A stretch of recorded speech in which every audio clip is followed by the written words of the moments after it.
Good morning, ladies and gentlemen. Welcome to this morning's webinar entitled Valuation Trends in the European Hotel Market. There's Stephen Covey, who once noted, if there is one thing that's certain in business, it's uncertainty.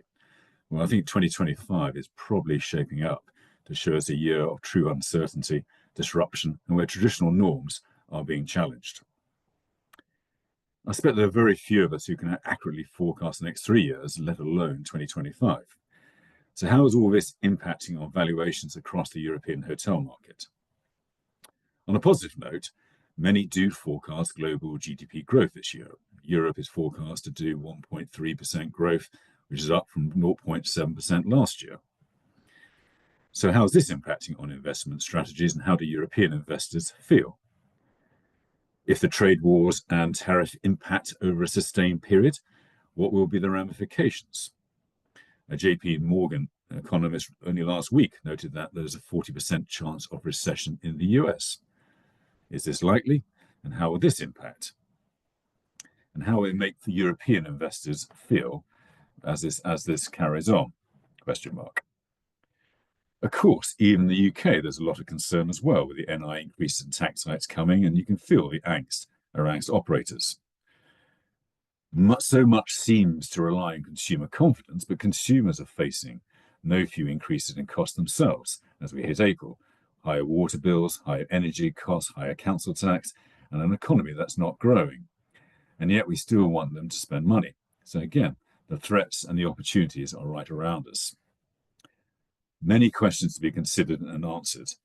And we're honored today to be joined by a range of leading experts who can provide a light on all of this for us. So we welcome them and we welcome you. I hope you enjoy the next hour and a half. I think it should be absolutely fascinating. If you have any questions during that period of time, please do ask through the buttons at the bottom, and we will strive to make sure we answer every question and get back to you as well. We always like to start these sessions with some polls to get a feeling of how you are viewing the market at this point in time. So if we could ask for your thoughts at this moment. Izzy, can I ask you to bring up the polls? Question 1. What do you expect hotel values in Europe will do on average in the next 12 months? Increase by 10%, increase by up to 10%, stay the same, decrease by up to 10%, or decrease by more than 10%. Number 2, in your view, what is the biggest challenge facing hotel owners and operators in Europe today? Macroeconomics, geopolitical issues, the reluctance of guests to travel, operating cost pressures, finding and retaining staff, compliance with ESG and zero requirements, or something else? Question 3, to what extent do you perceive tech-enabled services to have an impact on hotel profitability and therefore values in the near future? Strong positive impact, some positive impact, little or no impact, some negative impact, or strong negative impact. Number 4, if a hotel does quickly implement changes to comply with ESG, net zero requirements, what impact do you foresee? Potential investors will not invest, lenders will decline to finance, valuers will reduce its market value, some guests will refuse to stay there, some staff will choose not to work there. All very interesting. Izzy, do we have the results coming through?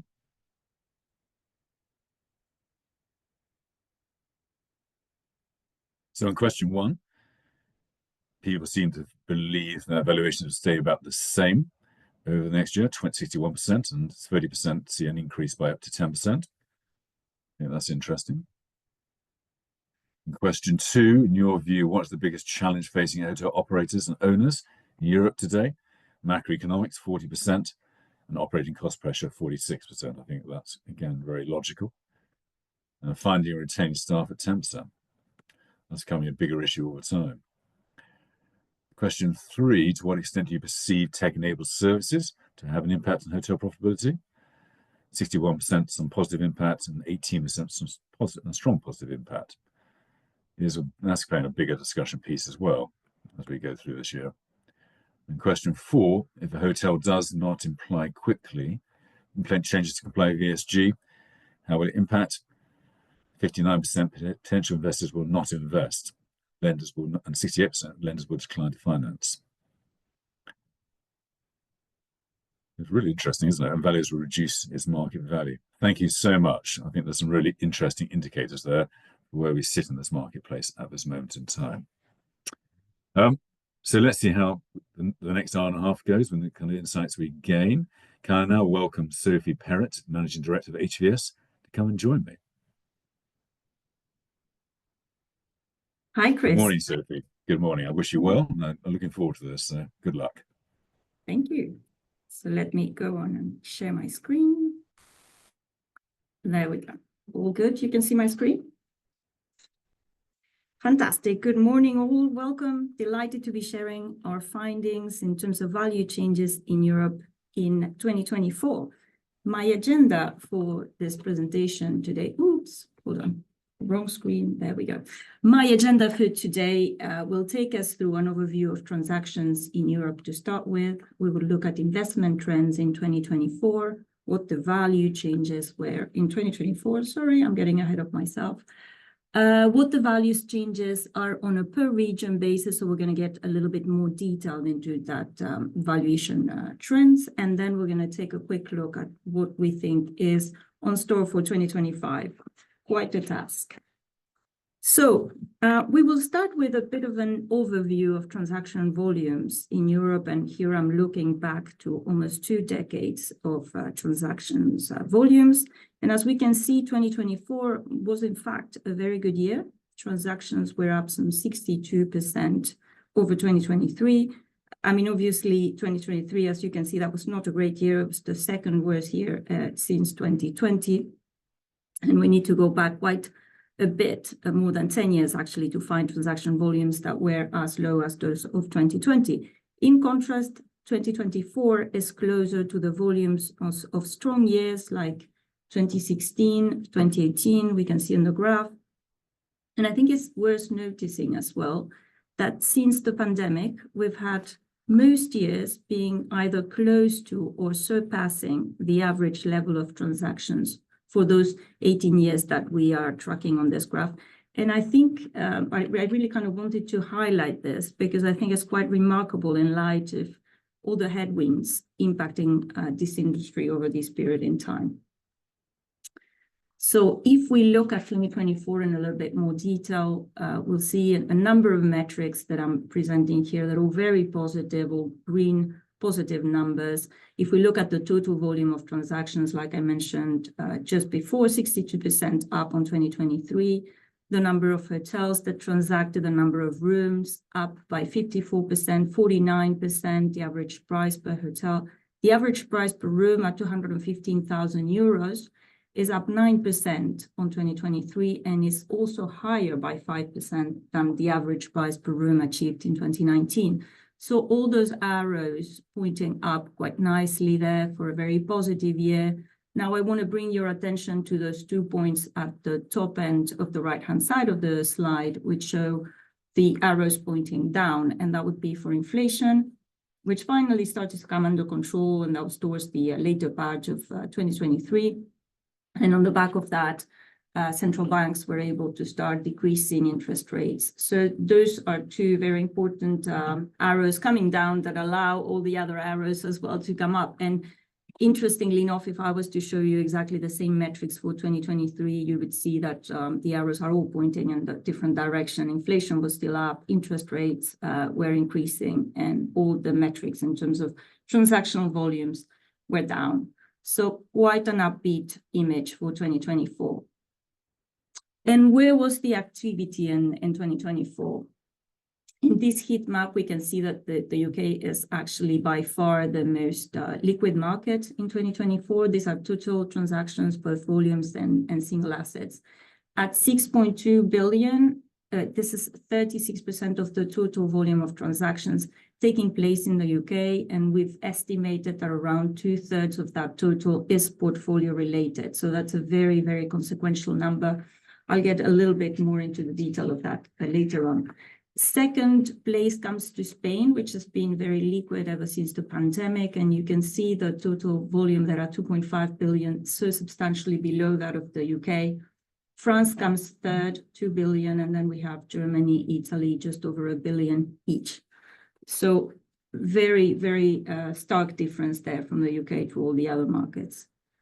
Now, portfolio transactions doubled year on year in 2024 compared to 23. They're still far below the peak in 2019, but they did represent about 40% of the total volume of transactions for 2024. And that's above the typical average where it's more around 1/3 or thereabouts. And I just wanted to point out to a few of the big portfolio transactions that took place during the year. There was the 33 Village hotels purchased by Blackstone. Starwood Capital bought 10 Edwardian hotels. There were 18 Accor branded hotels purchased by Ares, 66 travel lodges, and also Pandox buying 3 residence inns in the UK. So as you can see, lots happening in the UK there. And when we look on a city level, actually London came out also by far as the most liquid market within Europe. They traded 3 billion euros in assets. And that, just to give you a little bit of the notion for how big that number is, the 5 markets following London all combined get to about 3 billion. So that's a massive difference for London there.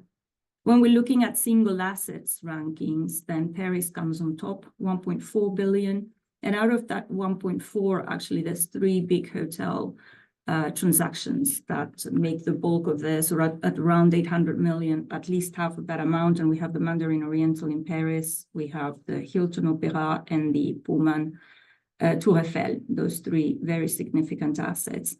London comes second, 1 billion, and then we have Madrid and Barcelona, which are pretty close together in terms of volume. And now I didn't list them here, but I thought it was interesting that if you were to continue with the next positions, Venice comes next, and then there would be Athens. And I thought that's kind of interesting because out of this list of single assets ranking, and I'm mentioning 6 cities, 4 are in Southern Europe. So I think that's quite telling. And in terms of some of the investment trends we've seen in 2024, very significant activity, both buying and selling from private equity at 8.6 billion in total. They were 315% higher than the volumes they transacted in 2023, so substantially above. Owner operators just down from 8 billion. Also very active, 90% more transactions than in 2023. Institutional investors were net sellers. They were still very careful around purchasing anything on the back of still lingering high interest rates. And where is the money coming from? Well, a little bit as usual, the bulk of the money is obviously continental. Europe supplies about 2/3 of the total volume. We do see slight decreases in Middle East proportion of the money invested into Europe. It was around 9% in 2023. This is now down to 4% in 2024. And on a very different dynamic, North America has actually seen its percentage investment increase from just around 7% in 2023, so pretty modest, to 21% in 2024. Very substantial. And then last thing on the slide, I wanted to draw your attention to the activity on a quartile basis. Portfolio activity was very, very heavy on the first half of the year. And you can see Q1 and Q2 in 2024 being very heavy in terms of the volumes transacted. Q2 was particularly busy there compared to 2023. There is the odd Q3 where activity is actually quite modest, is even below the levels of 2023, and then there's a pickup again in Q4. But that portfolio activity was predominantly a H1 phenomenon. And on to values. What you can see here is the trend of a sample of 31 markets that we have checked historically in terms of value changes across Europe. our conclusion is that on average, we're around 2% up in 2024 compared to 2023. Now, obviously, this is an aggregate of 31 markets, so there's lots hiding in this 2%. And I thought I would just give you a little bit of a sense. We're going to go into the details later on. But at this point in time, just to give you a bit of a sense, if you look at the statistics that I put on the right, then you'll see that around 70% of the markets that we survey in our analysis, sorry, that 70% is between around 0% growth or really flat to up to 4%, so fairly modest gains. And then we have the other 30%, which is quite nicely distributed at the two ends of the distribution curve as it would be. And 16% have gained about 5% or more, whilst 13% are showing a decline in values. So what is driving those changes in values in 2024? Occupancy obviously plays a part. It's been, across the board slightly up in most markets. Of course, leisure continues to be an important driver, but there is also those markets that are more dependent on corporate activity, business groups, and what have you. We've seen a slow improvement of these segments as well across the board, and whilst they might not move the needle so much on an ongoing basis, they do create compression nights, which actually then help to drive rates during those periods. So those types of activity and those business groups are particularly important to hotels, and we've seen a little bit of an improvement on those. Germany is a case in point. So in terms of average rate, there is, for those markets, there are those compression nights that I just mentioned, but what we see happening the most is actually still leisure and more peripheral markets, I would say, around Europe, which are benefiting from that rate growth at the moment. And there is a bit of a sentiment that these markets are benefiting from sort of displaced demand. So a demand that will have visited more core European markets during 2022, 2023, and are now looking for more value for money, as it were, and are exploring new destinations, as it were. Profitability has been stable. Inflation finally cooled off a little bit. Payroll pressures remain. There's a bit of a more stable situation when it comes to energy costs, well, at least for the moment. So all in all, we don't see enormous changes in the P&Ls. This is a fairly stable situation there. And on the back of that, the cost of debt has decreased. And this is obviously positive news for discount rates and for values. So an important element of that 2% is obviously driven by the decrease in the cost of debt. So to look a little bit at how the values have changed on a per region basis, the slight frustration here is 2024 is, all the values are quite close together there. So, it's kind of difficult to untangle really what's happening there. So there's a little bit of a blowout. Other years, there's been bigger differences between the regions. It's easier. But I need to highlight that Southern Europe, which is the region in Europe where the values have increased the most, this is an aggregate that includes Istanbul, and it's important to highlight this because Istanbul has done very well in terms of occupancy rate performance in Turkish lira, but the currency has depreciated quite a bit. There's high inflation, there's some economic problems. So inflation and the depreciation of the currency make it so that in euro terms, Istanbul values are down by around 10% or so. So that does bring my Southern European average down quite a bit. If I was to remove Istanbul, it's around 5% growth for that region. And then Eastern Europe has done pretty well, also above average in terms of region, whilst Western and Northern Europe are on average or below.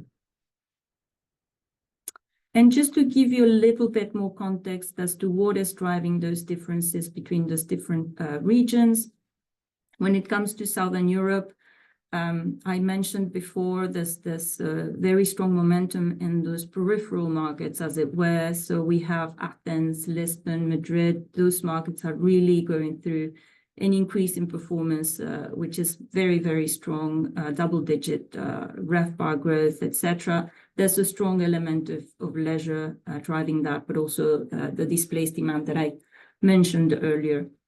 When it comes to Eastern Europe, I'd highlight that inflation was very high in Eastern Europe, that inflation cooling off in this region is very significant. And I would say there's also a change in the perception for demand traveling to this region, which would have been concerned in the previous years that the Ukraine war was geographically closer to Eastern Europe, and that kind of prevented some source markets to actually visit. That is kind of changing. So this is creating a good performance actually for Prague, Warsaw, Sofia. It's also worth mentioning that these values still remain comparatively low. In terms of Western Europe, we have Edinburgh going crazy. The performance there is extremely strong. There are new routes that are being created, linking it to the US. So this is obviously going to keep on bringing that feeder market into Edinburgh. The prospects are very good for these markets. In terms of Paris and the Olympics, I guess it's a little bit of a mixed bag. Some have walked away. I mean, the event itself went really, really well, but I guess hotels have very different experiences of whether they did manage to come out looking very good or not so good. So I'd say overall the market is kind of slightly on the positive side, but it's not been a boom in RevPAR for sure. Not across the year, at least. And German markets, as I mentioned, there's a bit of a recovery there when it comes to the corporate markets. So overall, those markets are seeing a little bit of an uptick in terms of occupancy and rate. When it comes to Northern Europe, Stockholm has been doing really well. The currency depreciation there means that you have to go shopping in Stockholm. This is the thing to do these days, and actually the market is doing very, very well. Amsterdam, on the other hand, that's been a little bit more challenged. The top line hasn't been brilliant, and there's this cost pressures, and that's not a great combination. So in terms of where the strongest value gains are, again, Southern Europe leads the way, and I'm just going to go clockwise a little bit here, starting from Athens, which has been the top performer and the only market that's actually grown by double digits in 2024, and that comes on the back of a very strong 2023 as well. So I think if we were to go back to just over a decade, really, 2012 or so, when we started talking about Brexit and so economic headwinds there, RevPAR performance kind of melted in Athens. So there's obviously quite a bit of a recovery that is taking place in this market as we speak, but it's definitely catching up, and it's a very interesting market. Lisbon is second best in our ranking. And Lisbon, like the rest of Portugal, is enjoying a moment of discovery, as it would be for some key source markets, and the US obviously comes top of mind. They really are starting to discover Portugal, and Lisbon is benefiting from this. Madrid, just next door, going through a very interesting period at the moment. The Madrid markets has seen the opening of true luxury hotels, quite a few of them over I'd say 4 or 5 years or so. So the market is repositioning itself at speed into that sort of luxury leisure space, and it is very, very, very interesting point in the cycle for this market. In particular, Barcelona is also doing pretty well. Edinburgh, I mentioned earlier, this is very strong performances coming out of Edinburgh.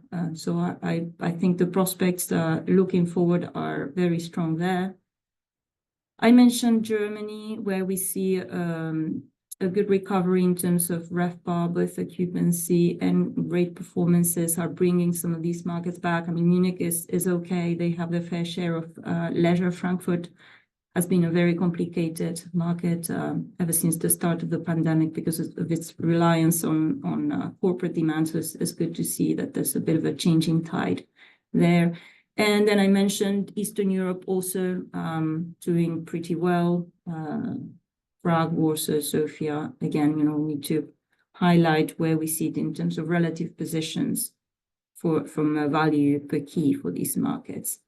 And so to illustrate that point on the relative values per key for these various markets that we are tracking, well, what can I say? Really, those bubbles, they speak a tone, don't they? And I would just say that there's room for improvement in some markets, and yeah, and some of those bubbles do look very gigantic. So outlook for 2025. So much to say. So I would start by commenting on Europe's fundamentals, and this is something I always repeat. I just think very, very strongly Europe is exceptionally well placed when it comes to tourism in a global context.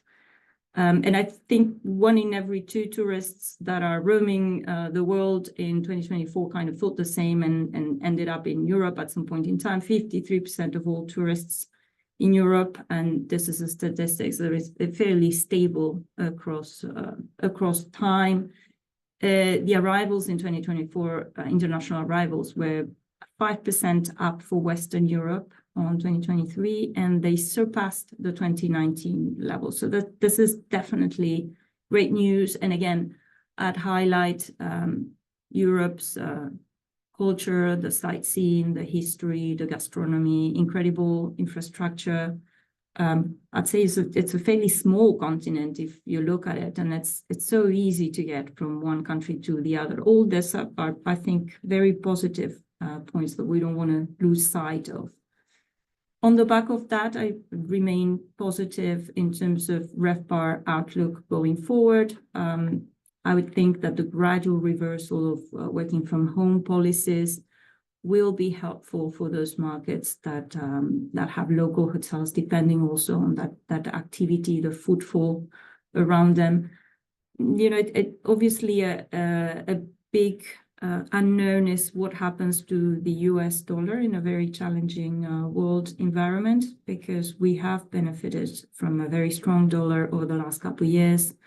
The US visitation is about a quarter or so of the visitors that come into Europe. So a weaker dollar would certainly have consequences, you'd think. In terms of interest rates and inflation, the path for the moment remains pretty clear. The ECB lowered rates just last month. It's like the 5th or 6th time they decreased the base rate. Bank of England's path is, I guess, a little bit less clear in terms of the economic circumstances in the UK. But what could obviously derail this a little bit is what happens with trade wars. And from 1st of April, we're about to find out how those tariffs that get implemented into various European goods are actually going to have a repercussion, and whether we are seeing a return of inflation. Because if that was the case, then obviously that might change the direction of travel from central banks in relation to interest rates. So, yeah, so it's a challenging year ahead, but I think there are really interesting opportunities. We are in a context where we're sort of reinventing alliances as we speak, and the fact that Europe is focusing on self-reliance, I think, could be good for its economy, could be good for its industry, and good for industry and good for economy means good for hotels. So I would think that this is definitely positives that we need to be very mindful of. I'm quite positive about that. I mean, obviously, on the back of this, there are geopolitical challenges which are not likely to go away in the immediate future. And that brings me to the end of my presentation. Thank you very much. Sophia, that was excellent. Thank you so much. Very interesting. Firstly, we have a question for the panel. Do your stats include Malta in the analysis? No. Thank you. And going back to obviously the outlook at the moment, because I think one of the really interesting things is this outlook at the moment. What's going forward is fascinating, isn't it? There's lots of opportunities, threats, and challenges. How do you really see it beyond? How can you go a little bit deeper on what you actually think about what's really going on? So, well, I would say, and then again, the threats, the challenges, we don't know how this is going to pan out. I'd say we have to just be very mindful and try to mitigate any possible exposures that we have to certain source markets as much as we possibly can, etc. But there's little that we can do on that front. I would say the news emanating from, say, for example, Germany are very positive. Just a couple of days ago, they approved the spending package, which is very, very significant in terms of defense. The debt brake has actually gone. I think that we are living through a pretty momentous situation in Europe, and I'm positive that this should be, in the short and medium term, very, very good news for Europe, because we want to be a little bit more self-reliant, and I think it's going to be good for the economy ultimately. And again, a dynamic economy, I think, is good news for hotels. Good. Thank you. Thank you so much. We had a question as well. Will we be sharing the presentations? Yes, we will be sharing the presentations afterwards as well. So look, our thanks to Sophie. Thank you very much. That was excellent. And now may I welcome Karen, who's going to introduce the panel. Good luck, Karen. Nice to see you. Very much, Chris, and thanks to Sophie for a great presentation. So moving straight on to introduce our panelists today, we have Bettina Graf Parker, Head of Hotel Properties at Ariel Bank, Graham Smith, Managing Director at AlixPartners, David Kellett, Managing Director at Invesco Real Estate, Cash Gohill, one of the founding partners of Amante Capital, Paul Thomas, VP International Hotel Development at Marriott International Hotels, and Sophie will be rejoining us as one of our panelists. So could everyone please join us on screen, if you are not already on screen.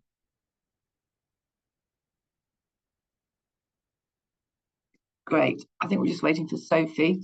So let's get right into the questions. So the key message that is coming out of the HVI, which is the Hotel Valuation Index, I'll refer to it in our session as the HVI, is an upbeat one, with economists generally predicting positive, if modest, global GDP growth for 2025. So do you agree with that conclusion broadly? And did any of the report's findings surprise you, or would you take issue with any of them, and why? I don't know, David, would you like to kick off perhaps? Sure, thank you. Yeah, thank you, Karen. Look, I think the market sentiment is broadly probably a little bit upbeat, but I think there's a couple of issues, I think, on it. One is that the recovery, trading recovery across Europe has been exceptionally widespread from maybe what you might have expected, pre-pandemic, right? So we've seen market like Edinburgh, which Sophie mentioned, where the RevPAR is up, I don't know, 60% from pre-COVID levels. And of course, the German markets are still broadly underperforming. And this spread of recovery, to me, is a big influence. And then when you layer on top of that cost pressures, I think we could see, again, a sort of a bifurcation of the valuation spread. So it was interesting when you saw the kind of the poll at the beginning, with I think 30% thinking, 6% thinking valuations stay the same, 30% thinking they're up sort of 0 to 10%. Nobody really saying they're going down. And but then you look at the macro environment, we've got very unstable geopolitical situation at the moment. I think on the whole, it's positive for Europe, particularly in the sort of tourists come to Europe and all those things. But I would just say it feels like still a relatively volatile market, and that probably in balance should put pressure on value rather than being positive for value. Thanks, David. Would anyone else like to comment there? Graham? Yeah, I'm happy to chip in there. I guess certainly what we're seeing with the various businesses that we work with across travel, hospitality, leisure, there is still some concern around how this year might play out. Whilst inflation is still in check, there's pockets of categories which are still seeing pretty high cost inflation levels. I think the consumer's been pretty resilient so far and kind of brushed off a lot of the concerns and the worries. But I think probably there is a greater amount of so it's negative news coming out at the moment with uncertainty. So yeah, I think that there is it feels as though as we head into 25, it's going to be more of a case by case basis. I think as sort of David referred to there, this sort of a rising tide has lifted sort of almost all boats really. I think we'll get down into sort of much more location specific considerations now, asset specific considerations now that sort of general uplift is probably falling away. Right, and on the subject of locations, the HVI says London has returned to pole position as the most liquid market in Europe, followed by Paris, Barcelona, and Madrid. Does this reflect your company's areas of focus, or which European cities or regions will you be focusing on for growth in the next, say, 2 to 3 years? I don't know, Paul, would you like to comment on that? Yeah, I'll be from a delighted. brand perspective. Yeah, delighted to. And I think just reflecting on the transactions last year, it's no surprise really if you look at those 2 portfolio transactions with the Landmark transaction with some heavily weighted London assets in there with big box hotels, and then also take the I'm sure Cash will talk about it in more detail, but take the Adia estate which also had some London hotels too. London continues to be a very high profile, resilient market, still doing very well with North American tourists coming in, European tourists. So we still see a lot of growth in London. We still think that travel patterns will continue on an upward trajectory, and business on the books is good.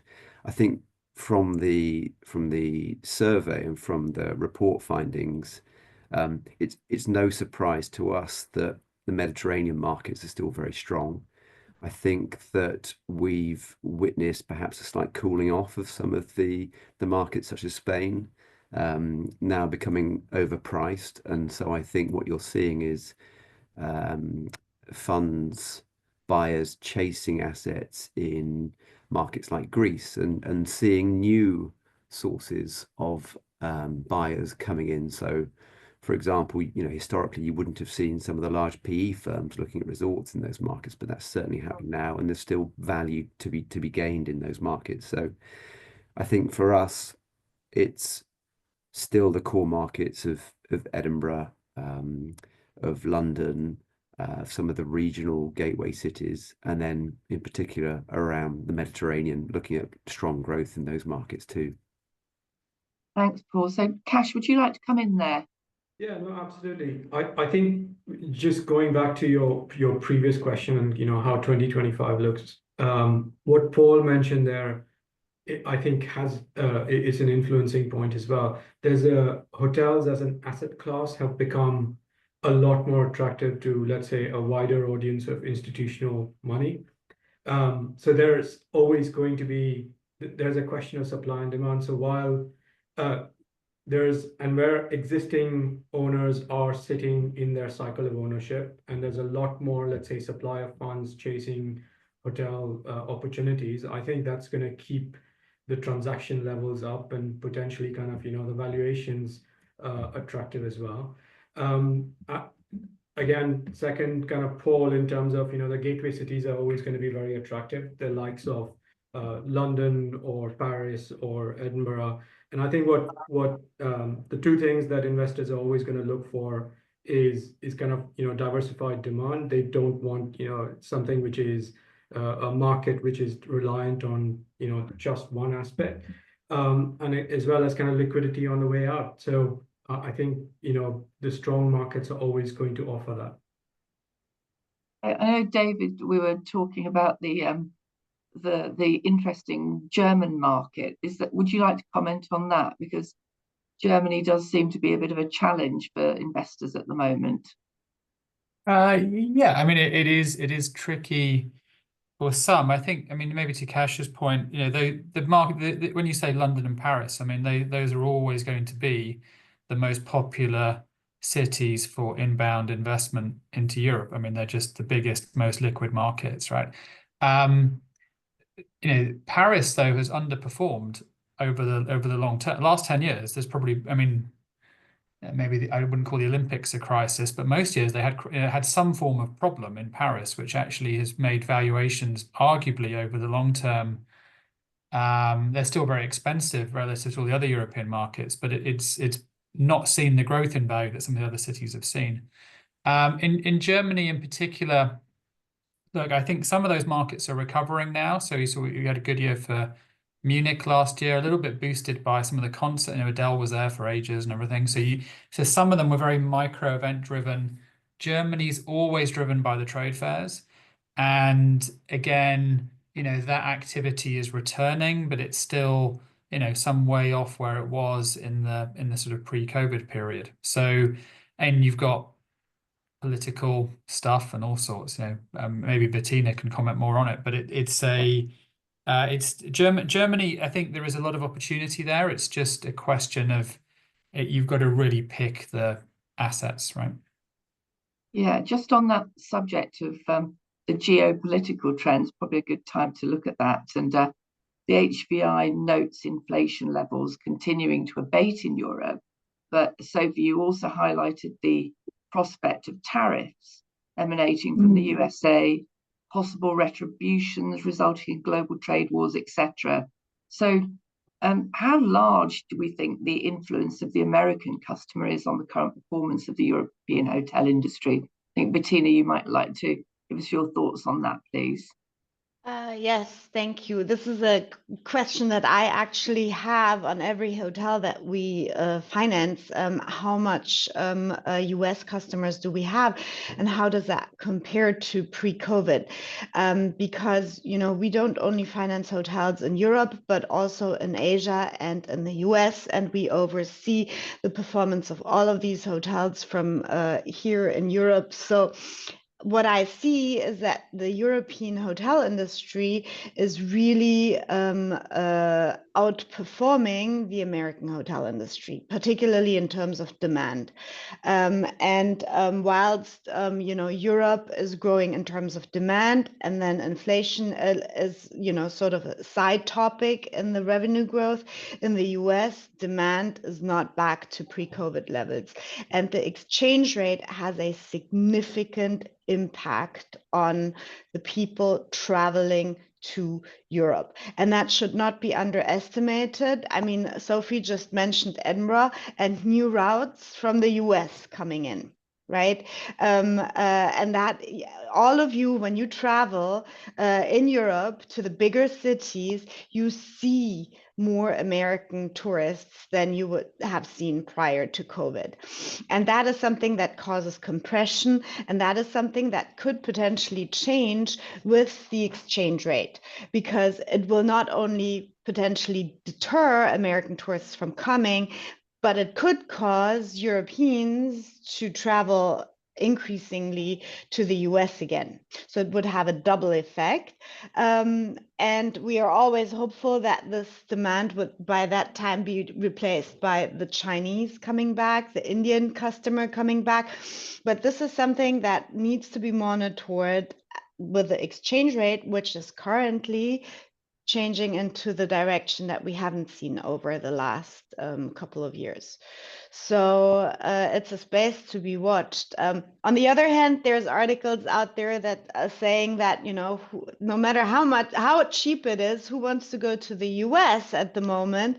Apparently from Canada, tourism to the US is down by 25% already. So that's a question that needs to be considered as well. So all geopolitical uncertainty and extreme volatility, I think, is something that, you know, overshadows all of our talks here, because we don't know, tomorrow it could be different. I think I'd echo that, Karen. Just, I mean, as a North American company, whilst global, you know, a lot of our base, our loyalty base is coming from North America. And if I look at it from a development hat perspective, so the deals that were signed last year, we saw growth in North America, but there's certainly nowhere near as high an increase in deal volumes that we were witnessing overseas in international markets. So that is a pattern that certainly has been experienced in the last 12 to 18 months. We're not seeing a fall off in customer bookings from the North American market in the hotels in Europe yet, and I think the interest rates, the geopolitical situation is indeed volatile, is one to monitor, but it's certainly not filtering through just yet on the bookings to drive profitability in the hotels. That's very interesting. So just sorry, Karen, I was going to say, please, yeah. American currency might have stronger impacts on certain markets, clearly, which is kind of strong American inbound. But there might be, and the question for me would be short-term volatility in kind of geopolitics. But if, let's say, there were to be peace in Ukraine, does that then kind of positively impact utilities and energy costs in the long run? Brings a lot more stability. And then that drives directly to costs that, a major cost in the P&L that we've been struggling with. So, yeah. Thank you. Yeah, I think, and maybe one of the other points on that, I think, is that, if we look back over the last 10, 20 years, whatever, we've kind of gone from one crisis to another, right? Some economists refer to a perma-crisis as just being the state of the world that we live in, and we just have to kind of be with that. So we're talking a lot here about the short term, and actually the short term volatility for me creates buying opportunity, right? That's kind of that is in some ways the benefit of it, because you do have to go back to the long-term megatrends, and long-term megatrends for travel. And I think people doubted it in COVID, but we've seen the bounce back in travel post-COVID has just been exceptional. And it's a 50, 60-year megatrend post-Second World War of people wanting to get out and travel.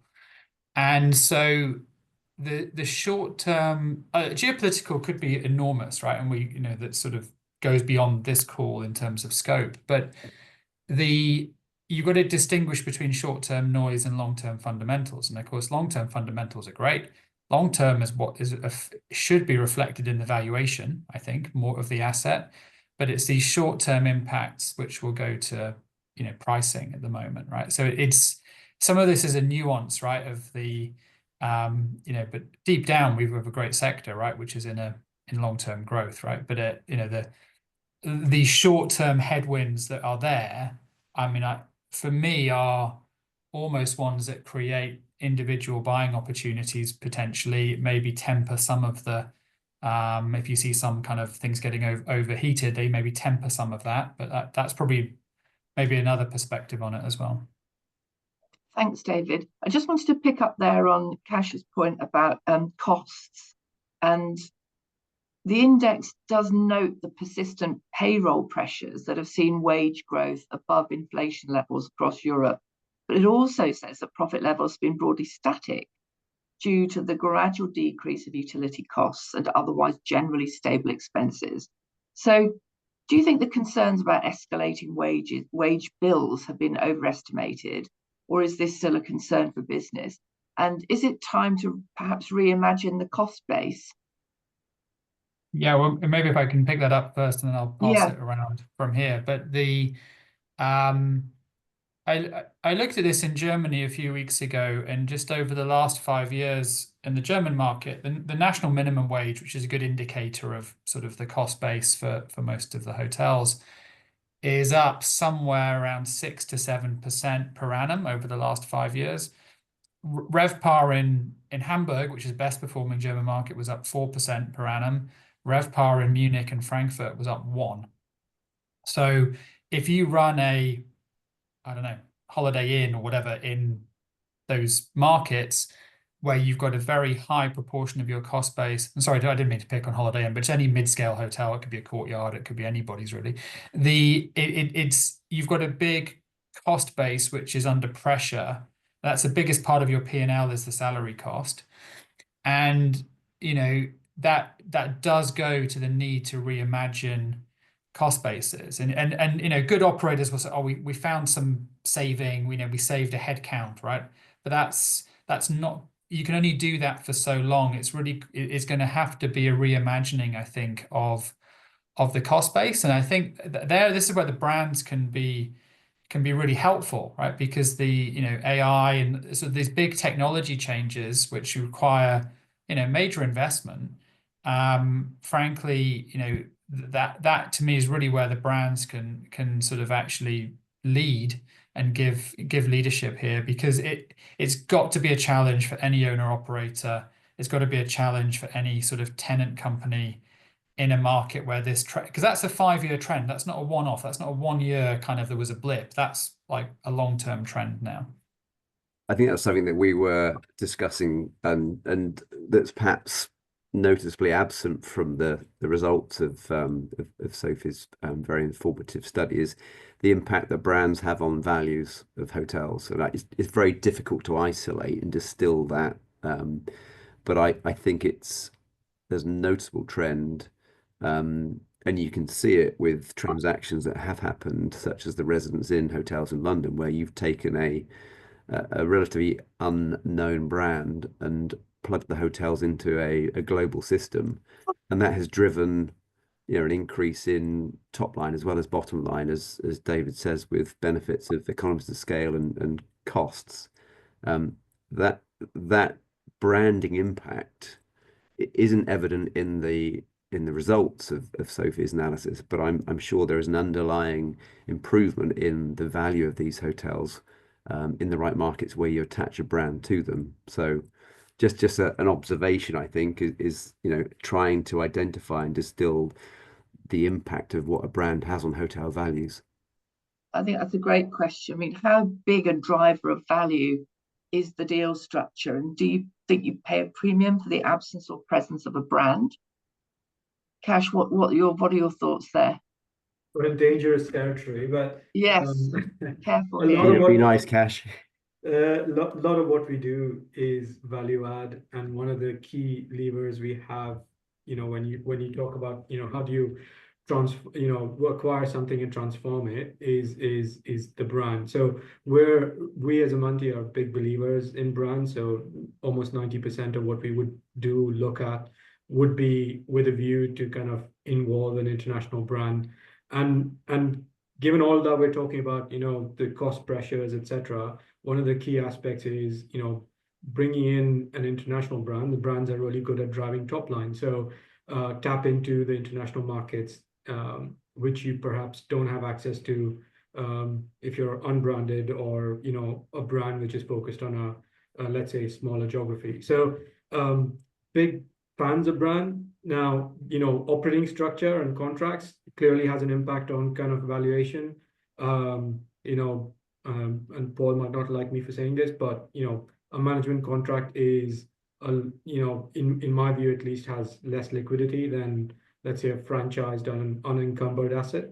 And maybe Sophie can tell us what deltas in cap rate she applies when she's looking at something which is unencumbered versus franchise versus management contract. So but believers in brand, it does impact value, how you're structured from an operating contract perspective. Sophie? No, certainly, certainly we do take a view in relation to hotels being encumbered by an HMA, how that compares to, say, a franchise, or no brand whatsoever. Obviously, a vacant possession scenario is very attractive, as the most attractive proposition on exit, because this means the next buyer will be able to put whatever structure they prefer on the property. So it's kind of the ideal situation. I would say the franchise, the trend that has come to Europe from the US over the last 10 years or so to go more towards the model where you have a franchise and a third-party operator is quite a sort of a sweet spot, I would say. I mean, obviously, that becomes now a three-party entity that you need to feed, because there's the operator, the brand, and the owner. But at the same time, it does give you that flexibility, and third-party operators might just be more aligned with the owner in terms of driving the cost base and so forth. We do, to Paul's point, and same as Kash, take a view in terms of the potential for top line when there is a brand attached to a hotel, and in certain markets this is very critical. And also, we don't want to forget that if a hotel needs to drive demand, occupancy, etc., and there is no brand, there might be a reliance on OTAs, which also do come at a price. So that is something that is sometimes a little bit less visible on the P&L, and it's the cost that is nevertheless there. Bettina, what's your view on branded hotels versus unbranded, and how they impact on value? In our portfolio, we have significantly more branded hotels than non-branded hotels. I think that's the first statement that I need to make. Whether managed by the brand or just franchised is a different story. There, I would say our portfolio, we can probably split it in like half or 1/3, perhaps, anything in between half and 1/3 being managed by the brand, and the rest being franchised. But we also do have non-branded hotels. So I think for certain properties, it needs to be considered that, you know, it is okay if it is not branded and does not have access to a brand reservation system, but a bit of a reliance on an OTA, because the property has created a unique standing for itself within a certain market. So we would also finance non-branded. We would even finance conversion from a brand to a non-branded. We have done this, but this needs to be with somebody that we have a good experience with in managing hotels and have a good history with in financing hotels. Great, thanks, Bettina. Graham, did you want to comment there, please? Yeah, so look, I guess, you know, my experience with these things, given that I often get involved in restructuring situations, it is often where, you know, things have gone wrong. Hotels have not performed at the level that was expected, and certainly in those scenarios, when we look at how, you know, you protect value, recover value for the lender, the investor, then new investors coming in definitely value the flexibility.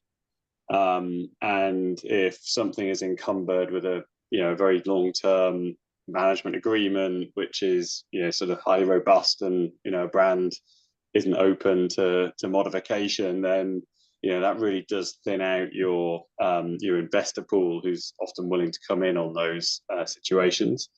I mean, I must say, in my experience, generally when you do have a situation that changes need to be made, the brands are often very open to looking at what is the right structure given the situation of that hotel, because in the end, you know, the assumptions that were made as part of the underwrite and the initial investment, you know, obviously haven't come to pass, and mostly people are willing to look at, okay, well, should it switch from a management contract to a franchise? Should it switch to a different brand? What does that investment look like? So I think at the point in time when everything's going well, absolutely, I think that, you know, the brands are, you know, are positive to value, but I do think there is a need for that flexibility when things do go wrong, to avoid, you know, value being impacted more than is necessary. And do we think there's a move away from management contracts, or that they're less desirable in some respects, certainly because they seem to be less flexible to the investor? Certainly we're seeing a huge growth in franchise agreement negotiations. Paul? Yeah, sorry, Karen. Maybe let Paul comment, and I'll comment after Paul, because he'll know firsthand better. Yeah. Well, I think we still value management contract agreements. So let's be clear that that is our bread and butter, and that's how we've grown as a company. But I think there's a growing realization that to grow as quickly as we need to, and to promote the types of brands that we are at the moment, which are more mid-scale, like 4 Points Flex or Courtyards, or Tributes and Autographs, where we're talking about conversion hotels, which is very much the cycle that we're looking at the moment. These are franchise models. This is the growth in which we're going to be experiencing, rapid development. We still do mandate HMAs on many of our luxury assets, and that's not going to change for the foreseeable future. But certainly we've had to change the way in which we work to become more flexible on brand standards, more flexible on operating support, and put that structure in place to enable our owners to grow as a franchise model. So I'm very supportive of that model going forwards. And I think the company has certainly changed the way in which it's doing its business on a day-to-day basis. David? Yeah, I think I was going to add to some of this is that there's absolutely no reason why a management contract shouldn't work, right? And so a lot of this goes down to, do you feel like you're getting value for money from said agreement, right? And remember, these management agreements are 20, 30 years, right? So Karen, can you imagine somebody giving you a 20-year agreement for legal services? You'd be over the moon, right? You think this was a great day, right? Delighted, yeah. You think absolutely brilliant day in the office if I got that, and so that is the big challenge of it, is then if there's an underperformance in management, which might not be underperformance in the brand, right? They're two separate things, because the brand, and Marriott will tell you, I think it's something like 60%, 65% of bookings go through their loyalty program. And that's tremendous, right? And that's tremendous growth from where it was even 5, 6 years ago, right? So there's a lot of value being generated by the brand. And when people talk about the encumbrance, and I remember when I was on the brand side, you hate the word encumbered, because you're like, well, hang on a minute, the thing adds value, it's not an encumbrance. But the management agreement is the encumbrance. And it's partly because you tied into it for so long. And so when you go to things like brand standards, and I go back to that point about, salary growth, right? What you want from the brand is say, right, okay, I've got a problem, which is that my cost base is growing way faster than my revenue base. How are we going to use AI to fix it? How are we going to use, new technology to help us? How do we take, a staffing model of 20 to a staffing model of 10? How do we take away the brand standard that says you have to have 3 people on the front desk at all times, or whatever they might be? Because these things exist, and it's that piece, to me, which is the bit that needs to be unlocked. Because fundamentally, Cash would manage a property great for us, but so could Paul, right? And it's almost that it's the contractual flexibility and the alignment that we would get working with somebody like Amante or Westmont or whatever, all of the operating partners, typically because they're creating value and they're tied in with the property owner, is much stronger than with the brand, because the brand's objective is to maintain flag for 20 years. And so it's our alignment as a real estate investor is much closer with an operating partner that does a franchise, goes on sale because they get rewarded for doing so, essentially. And there's to me, it's that as much as I don't think that there's any reason why the big brands can't run a hotel as well as, Amante can run a hotel, or whoever else is running the hotel for you. It's just but the alignment is totally different, right? So it becomes and there's a ton of value embedded in this, right? Because the liquidity is worse when it's got the encumbered word attached to it. The yields are further out. People feel they have less ability to influence, right? Karen, you'll have negotiated more management agreements than the rest of us have had hot dinners, whatever the expression would Love be, right? management agreements. Yeah. Yeah, and you'll know We how still they see a all lot. are. We're still seeing a lot of them actually, but not as many Yeah. as we're seeing franchise agreements now. Yeah, and as I say, I don't know that they're necessarily a bad thing, right? I think it's more that it's getting the right balance between the investor and the operator and the brand and all of these agreements, which is the key and is always the challenge as well. Yeah, last word, Cash, to you on that. Do HMAs make an asset less nimble? Yeah, exactly. I think you stole the words out of my mouth. I think, David, the key is the alignment between the operator and the owner. And I know I'm saying this, many people have said this before, and it's the nimbleness and kind of the speed of reaction to kind of market forces which are impacting the hotel or the P&L. And oftentimes, brands are large kind of entities, and there's a there's a little bit of time to work through the system. But maybe a question to you, Karen. A lot of when we're looking at acquisitions, we're looking at a lot of these management contracts which are negotiated maybe 10 years ago, 15 years ago, and they seem to be quite draconian in terms of the control provisions that they would have, the brands would have. But has there been a shift in the management contracts, which would then kind of, to align to David's point, a little bit more control for owners and reaction time, etc.? So let's say if you looked at a management contract form, which is 10 years old, versus what you're negotiating now for brands or owners. I think a lot of it depends on where the asset is and who the owner is. If the location is, I don't know, somewhere in the heart of London, you're looking at a boutique hotel, then the owner will be looking for a lot more control and often gets it. And that comes into things like termination rights and the like. But when you're dealing with different types of asset with bigger brands, I think you still have a big negotiation on terms in relation to flexibility. But definitely there's more flex in these than there used to be, I would think. And we've seen, I mean, it's not widely available, but we've seen the requirement to offer on occasion the flip to franchise model. So yes, we would absolutely. go in on an HMA basis, but then within a period of time, there would be a right to flip to franchise. And I think that does drive additional value and gives a bit more flexibility, because ultimately the owner's looking for a shorter term management position on the hotel to be able to chop and change that operator to drive different efficiencies and performance. And termination rights on sale and the like. Anyway, we could have a whole session on this topic. And for more chat on operator owner alignment, tune into my panel in Berlin. I think that's the only thing I can say. It is, Karen.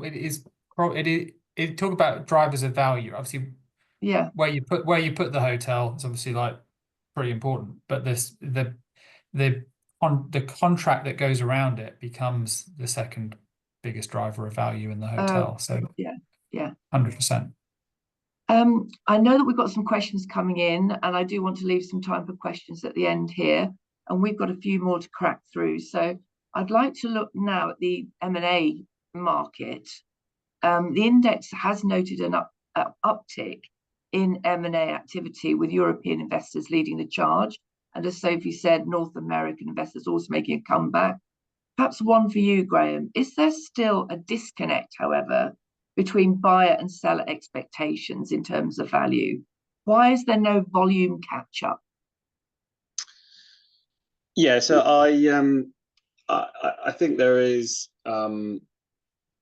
still a slight disconnect here. I think because of the all the things that have been mentioned with regard to what's happening in the world at the moment, some of those uncertainties. I think there is to a degree a look forward from new investors looking at a situation where they're factoring in some of these concerns and uncertainties, and a look back from the current owner who just looks at the recent trading and the figures that have been produced, and more often than not, they've been very positive figures.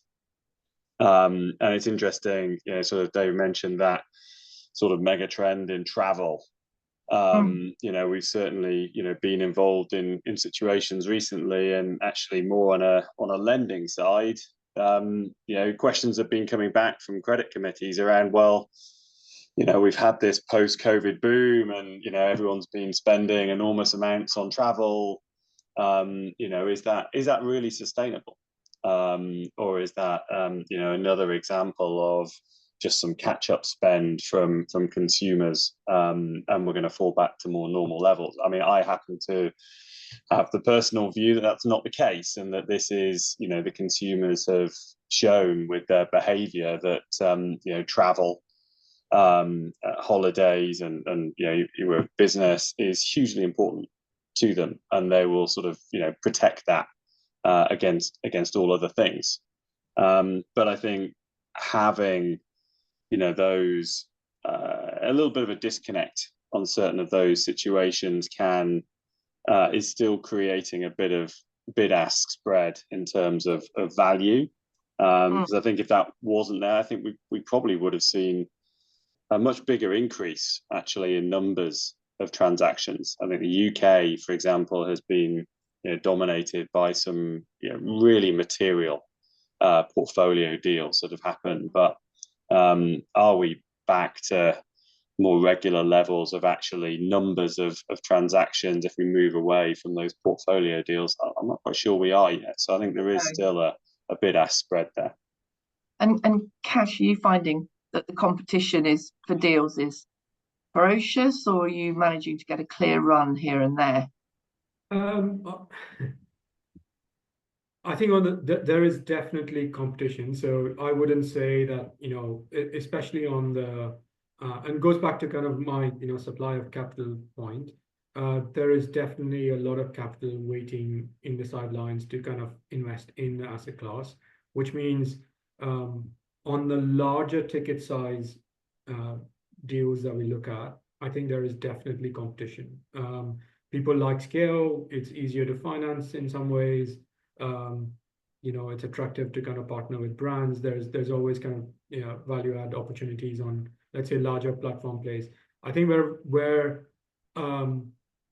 you know, on this, I do think there's a bid-ask spread still on, let's say, if you're kind of at the 50 million mark kind of ticket sizes on single assets, and exactly to the point, you know, that Graham was making, which is, you know, performance has been great. There, you know, in spite of interest rates and you know, let's say financing pressures, there hasn't been real pressure from the banks on the current owners. So the expectation gap is definitely there. Okay. I'd like to touch on debt funding. The index reports that interest rates decreasing will allow hotel owners to see more debt in the capital stack than has been evident recently, which would allow for potential reductions of more expensive preferred equity. And I'd like to ask Bettina there, are you seeing an uptick in acquisition finance? No, if at all, slightly. The requests that we are getting are similarly acquisition as well as refinancings, and actually a larger majority are still refinancings. I think this is definitely still the trend. To us, or to me, actually, the numbers that Sophie presented with transaction volume being above the 18-year average was surprising from where I am sitting, because we definitely hear of a lot of assets that are being put on the market and also being taken off the market. So I think there is a lot of investors sitting on the sidelines that have been holding on to their assets for longer than they were expecting to, and they're waiting to put them on the market. With regards to debt funding and additional, you know, funding from funds and private equity to provide sort of a higher leverage point, I think given the interest environment that we were in and are currently still in certain markets, and particularly the ones we are active in with low cap rates, it's often very difficult to look at the debt serviceability, because we can all think, oh, values are going to be stable. We'd like to finance 65, 75, 80% of the value, yet that will not provide a coverage of interest, or even if you were to have amortization. So we're always capped by this, DSCR, ICR level that we would like to see. And whilst we get a lot of requests from alternative capital coming in and saying, hey, if ever you would like to partner up with somebody because you can't reach the LTV level, please consider us. We have never done a transaction like that because of the coverage that would exist on the interest or the debt service. Right. And just one more question on that issue of debt funding for David, I think this time. What do you think banks are thinking about current valuations, and what might it take for banks to trigger a valuation and eventually potentially enforce? Is that for me? That was for you, David. You can both comment on that. I can tell you. Well, but I know that Ariel doesn't have any bad loans, so Bettina's doesn't have to worry about this part of the. And by the way, we don't have them either, so we're okay with that too. The I think, look, I mean, the hotel sector overall has done much better than a lot of other real estate sectors. And it's one reason that hotel share of transactions is up in the last year is actually because there's liquidity probably at what you paid for something versus if you bought an office 5 years ago, you probably don't have the same luxury. You've probably seen a very big decline in value. We haven't really seen the banks push a lot of stuff into, there are some sales which are effectively instructed by the lender because they're a bit over levered. And I think probably we start to see a few more of those come through over the next 12, 24 months. But, most people like me who come on these panels every year say, oh, there's going to be more distress, and then there hasn't been, right? So I think... You've been saying that for the last how many years, David? Yeah, we've been saying it since the first, the first wave, the first lockdown. So this is great. It's going to be distress, and we haven't really seen any yet. And partly the recovery in trading has really helped in that front. So I think it's probably where you still see trading depressed versus 2019 levels, get my words out, is probably where you might start to see the banks squeeze a bit more. It may well be more tenant-led distress in markets like Germany, because the real estate is probably owned by landlords with very low leverage, so it's probably not there that it comes through. But I think it probably just takes persistent underperformance and poor management for the banks, and maybe now they've gone through one cycle of extending and they don't want to go through another one. But I think there's enough people around who learnt lessons from the financial crisis as well, still probably to remember what happened in that situation. Great, thank you. Conscious of time, we were going to discuss ESG.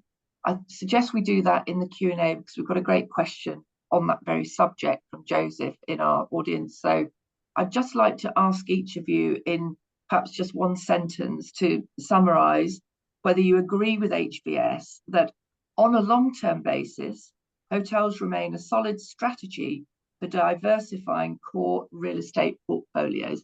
Perhaps not Sophie, because we've got some great questions for you, Sophie, on Edinburgh and sort of thing. So perhaps if I could ask the others, do hotels remain a solid strategy for diversifying core real estate portfolios? Yes. Yes. I'm going to say strong yes as well. But... Strong yes. Easy one to answer there. Paul, I'm sure you'll say yes. I hope so, or else I'm out of a job. Graham, what's beating them still? What's the number one on the list for investment, do you think? Is it still logistics? Well, it used to be data centers until sort of the DeepSeek news came out and seemed to undermine that particular investment thesis. So I think this is one of the reasons why hotels sort of falls into such favor, is because it is so long-standing and there's a lot of historical data around you know, how it returns value. Yeah, thank you very much, everyone. I'm now going to go on to the questions, and I'm going to start with Joseph Kutaya. I hope I pronounced your name correctly. So what are our observations on how climate change could impact hotel transactions and valuations, particularly in locations affected by extreme heat waves? Sophie, first of all, perhaps. Sure, I'll have a go. These ones are always tricky. I think at the moment, really, when you're thinking Italy, for example, some of the markets like Sardinia, which have gone through some pretty significant heat waves in the last couple of years or so. I mean, is there a reinvention of how the hotel presents itself? I don't think. I think there's a change in customers' usage of the hotel. They will stay away from the heat during the worst times of the day, and it's the hotels, I wouldn't say responsibility, but the clever angle from a hotel's perspective would be to make sure that they have the facilities to actually accommodate those people inside the building, or provide them with alternative uses of their time, with, you know, maybe Valuation. I mean, presumably things like climate change and ESG are definitely going to impact on Oh, they will. They will. I think the trickle into the valuation might come from various angles, because I would think that insurance expenses are likely to go up in markets where you're more prone to a fire or flooding or anything else. So then there is that angle there, of course. From a P&L perspective, and then obviously from a valuation perspective, you would be thinking about exit yields and factoring in some of the medium to long-term risks about sustainability of an asset vis-a-vis those macro climate events. But Thank you. compliance to regulation, I guess, in those markets, and also having stranded assets where you've got an owner that's not invested in them, and that's going to have an impact on your valuation, isn't it, Sophie? Absolutely, absolutely. So the CRREM models are becoming, for some investors, a very critical part of the equation when looking at an asset and deciding whether this is a reasonable investment option. And I think, David, you're very much into this type of analysis as a very coherent way to look at it. What is happening in the next 40 years? How do I need to move this asset from a current sort of brownish condition to something that's a little bit greener in which period of time, and how much is this going to cost? There's plenty of considerations around that. Yeah, the capex on that, on just the net zero pathway, can be significant, and is part of the diligence we do on every deal that we've done. And it's ever since I joined Invesco, it's not just a last couple of years thing. It's been for a long time now. All of our investment committees, we would discuss that. The climate change question is interesting, because we discussed that too. We have, I mean, a lot of it's data driven, but then you just, you look at the news, and I mean, last year, the horrible floods in Spain, and, they're surprise weather events are growing, right? And you can't really value them per se. I think, Sophie, you're right. It goes into insurance premium. I mean, these are insurance events, but they are more frequent, and they become a factor. Some destinations will become too hot. Some will, there's things that will play on people's minds over, and you have to look at these things in a sort of, again, it goes to long term, because we buy today, we might sell in 5-10 years time. Well, in 10 years, it could have moved again, and we have to factor all of that in. But are you seeing preferential rates, David, on your hotels, or cash on your hotels from debt providers? I mean, I'm not seeing it from a senior lending perspective. I might see it on some hotels where they're talking about OPEX and they're giving some loans for smaller replacement items, but I don't think it's filtering through yet from the mainstream senior debt. Oh, but Bettina, that's probably a good one for you to comment on as well. David, Bettina. I think so, yeah. Yes, it is filtering through. I think to make there's a lot of other questions, but yes, it's the short answer. Yeah, I say green loans are usually a little bit cheaper than non-green ones if you can achieve them. Yes, there is a benefit for it, but we can't say what exactly it is yet. We are refinancing our green loans with green bonds, and we cannot see a differential in the pricing on the market, but we can see that there is much better liquidity.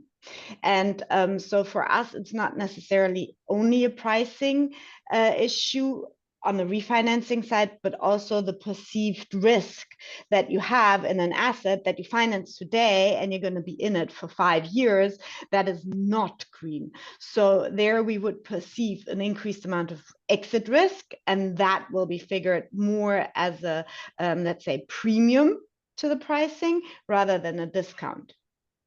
Thank you very much. We've probably only got time for another couple of quick questions. Cash, were you going to comment there?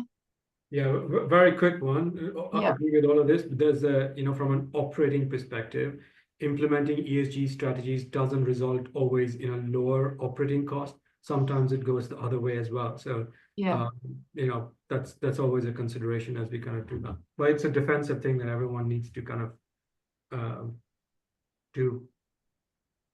Thank you. There's an interesting question that's popped in from an anonymous questioner about development costs rising significantly since before the pandemic. Do we still see economy and mid-scale hotels as viable investments for new construction? Would anyone like to take that one? I'm happy to sort of answer it by not answering it, if that helps, which is that across the whole, I look at investments across the whole real estate space, right? And developments coming through today, it's really just all about the yield on cost that you can generate. And so I've seen very few hotel like out and out developments coming through recently. It might be because they think they can do better with, say, student housing or another use class. So it just depends a little bit. Some markets are restricted. There's some markets you can't develop hotels in. Some are getting harder again. So like Dublin is getting harder versus, it's not quite in Amsterdam, Barcelona levels, but it's getting more difficult. But it's really whether the sort of the land price has fallen enough for the development case to make any sense. And developers are struggling for financing. And that's why I'm sure if we ask Paul this question, he'll tell you all the deals he's signing. Way more of them are conversions, because you can buy existing buildings below replacement cost. You can put a conversion in and it's cheaper than building one. Right. And so sort of, well, why would you build one if it's cheaper not to? So I think these go in cycles, right? Go in waves, right? But at the minute, it's still a very difficult new development market. But Paul will see way more of that. We don't really have time. This is a very quick comment, Paul. Just that actually economy and mid-scale is where we are seeing traction in development of those that we are signing. So that segment of the pipeline is actually still proving to be viable. Thank you. So we have got other questions. We do normally say that we'll try and answer them separately by email if you could provide your contact details. We've been asked, Sophie, for example, for specific insights on Italy, what is causing the Edinburgh market to go crazy, what yields are we applying to well-located hotels in London and Edinburgh? A lot of very detailed, very interesting questions that I'm sorry we don't have time to delve into today. So I'd just like to thank the panelists, Paul, David, Cash, Graham, Bettina and Sophie, and finally like to pass over to Russell for his summing up. Thank you very much. Thank you, Karen, and thank you all of you.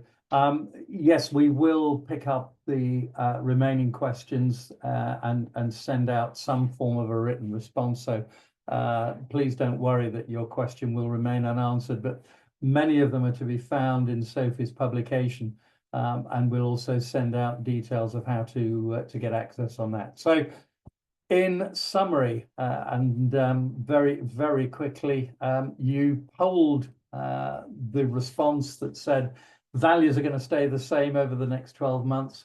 I guess the answer is watch this space, and we will come back in 12 months' time and see what happened. I'm not going to pick out any cherry picking from anybody's contributions this morning. They were all wonderful, and thank you to all of you for coming so willing to share your thoughts. But just a few comments that came towards the end.